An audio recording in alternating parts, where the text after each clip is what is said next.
So we're leaving Rainbow Bridge. We are at the Tay River again. There's the old water tower. There's my shadow with the hat.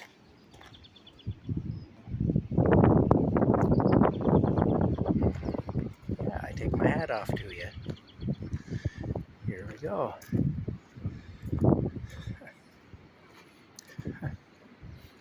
Street lights are awfully ugly now.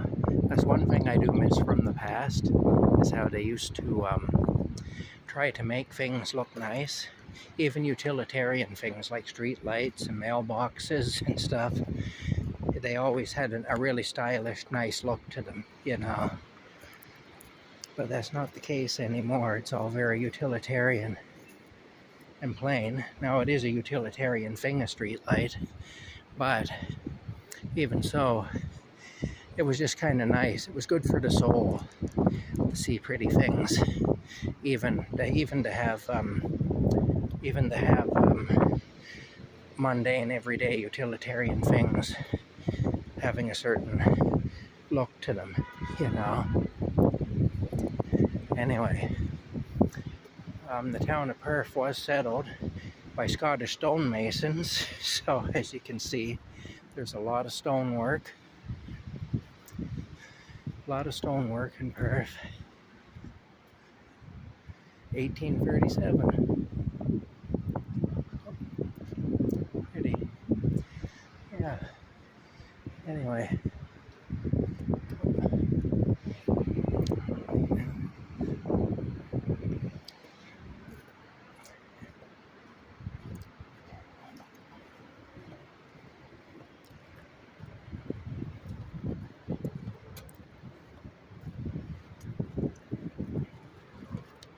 Yeah. Okay. Pretty old gate, old iron gate. Oh, you know what? If anybody saw my pictures and videos from Allen's Mill, you remember a fence just like that. I'll bet you it was the same fence maker that built this one. Very nice anyway. I like how they do that. Yeah, if you look at my pictures and videos from Allen's Mill, which is a little place near here, not too far away from Perth, you'll see the very same type of a fence. Anyway, let's go across the bridge here.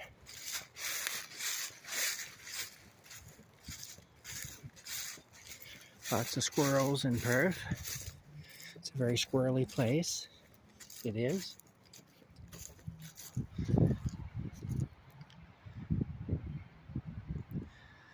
Yeah.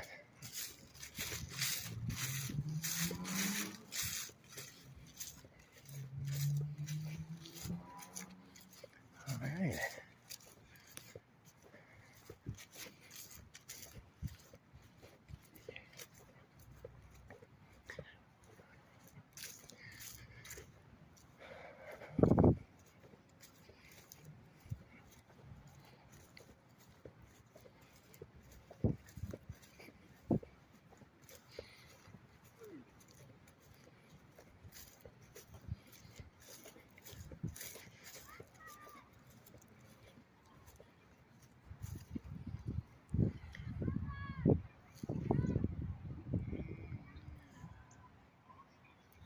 Nice willow tree. It's nice to see the leaves starting to come out on things. A little bit of green.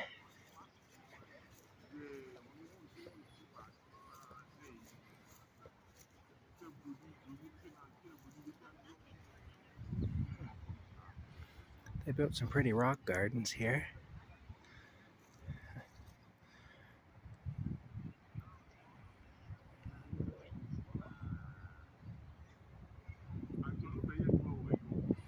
There's the steeple of St. John's Roman Catholic Church, which was actually my church when I was growing up.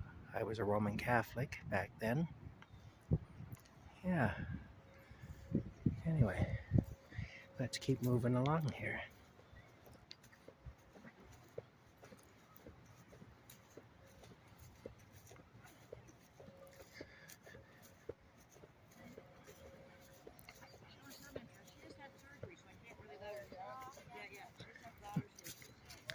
We're coming up here on a miniature version of the Rainbow Bridge.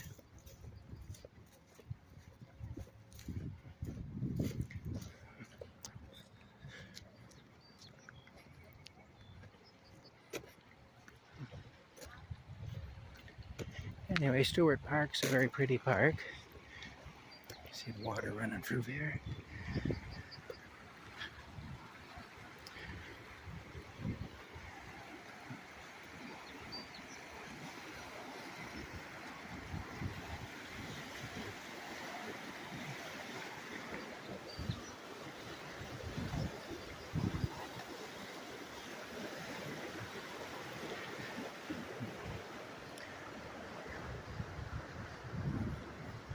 Pretty daffodils. Okay.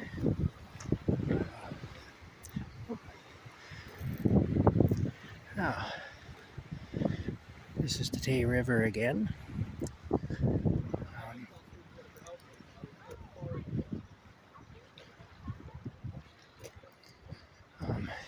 This building here was the felt mill. It was cold felt, and that's what they made here, was felt. And it's been closed down as a felt mill for a long time now, but when I was young, I remember it was still a felt mill. And one of the big things here is they had the steam whistle, because they use steam when they're making felt. And they had that steam whistle in there, and that used to go off at the beginning and end of the workday, and also at lunchtime. And that you'd hear that steam whistle all over town, which is kind of neat, you know. It's just a neat memory I have. When I was a kid and when I was a young man, it was still the case. Yeah. And this is a model of Big Ben, who's a kind of a champion jumping horse, owned by Ian Miller.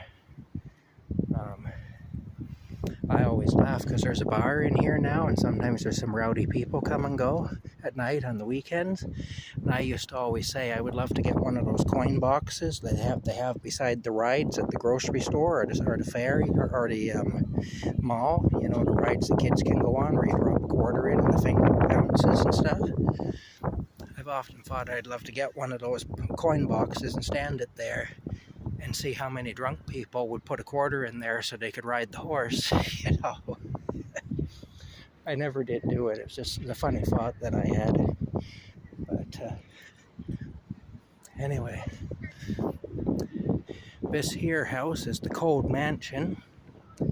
It actually belongs to the people who owned the Royal Bank building there, which is where I lived for 28 years.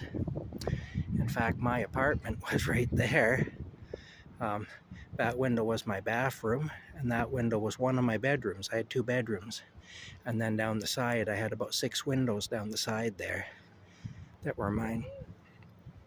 Anyway, now this old felt mill is boutiques and restaurants and bars and stuff like that, anyway. Fiddlehead's Bar and Grill, you know. Yeah, anyway, this is the Cold Mansion. Like I say, it was owned by Mr. Code, who actually owned Cold Felt. And they used to heat the house with the steam from the felt mill. They had pipes going underground to the house to heat the house. Yeah, see, Code's Mill.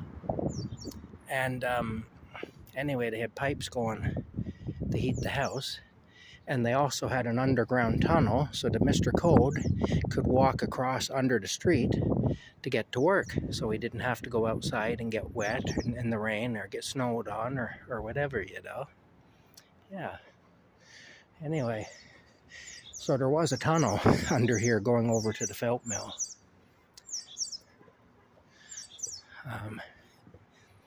Yeah.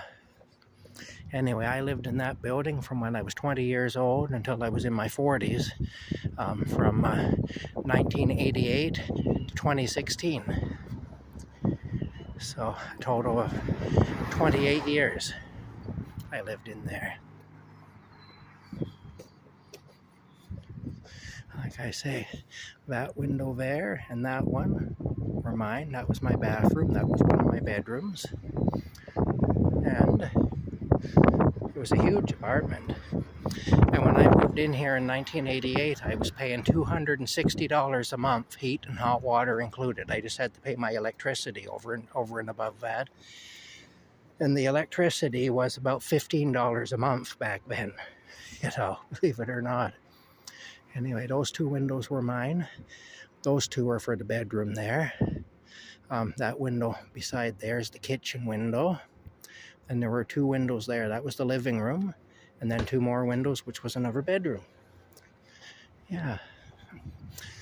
So I had most of the top floor. I did. But anyway, let's go down here and see.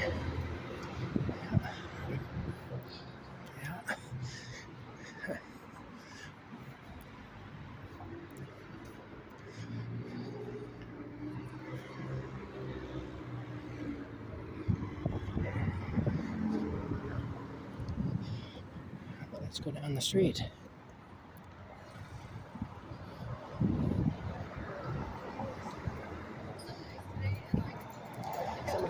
Inside working.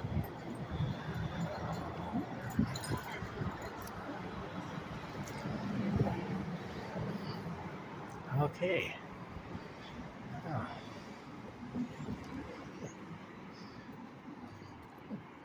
Oh, there's a camera. Cameras everywhere these days. This is called the Little Tay River. It is. It's across there. This here was the office of a lawyer by the name of Radenhurst. And in fact, you can still see a little bit of the remnants of his sign, although it's pretty much gone now.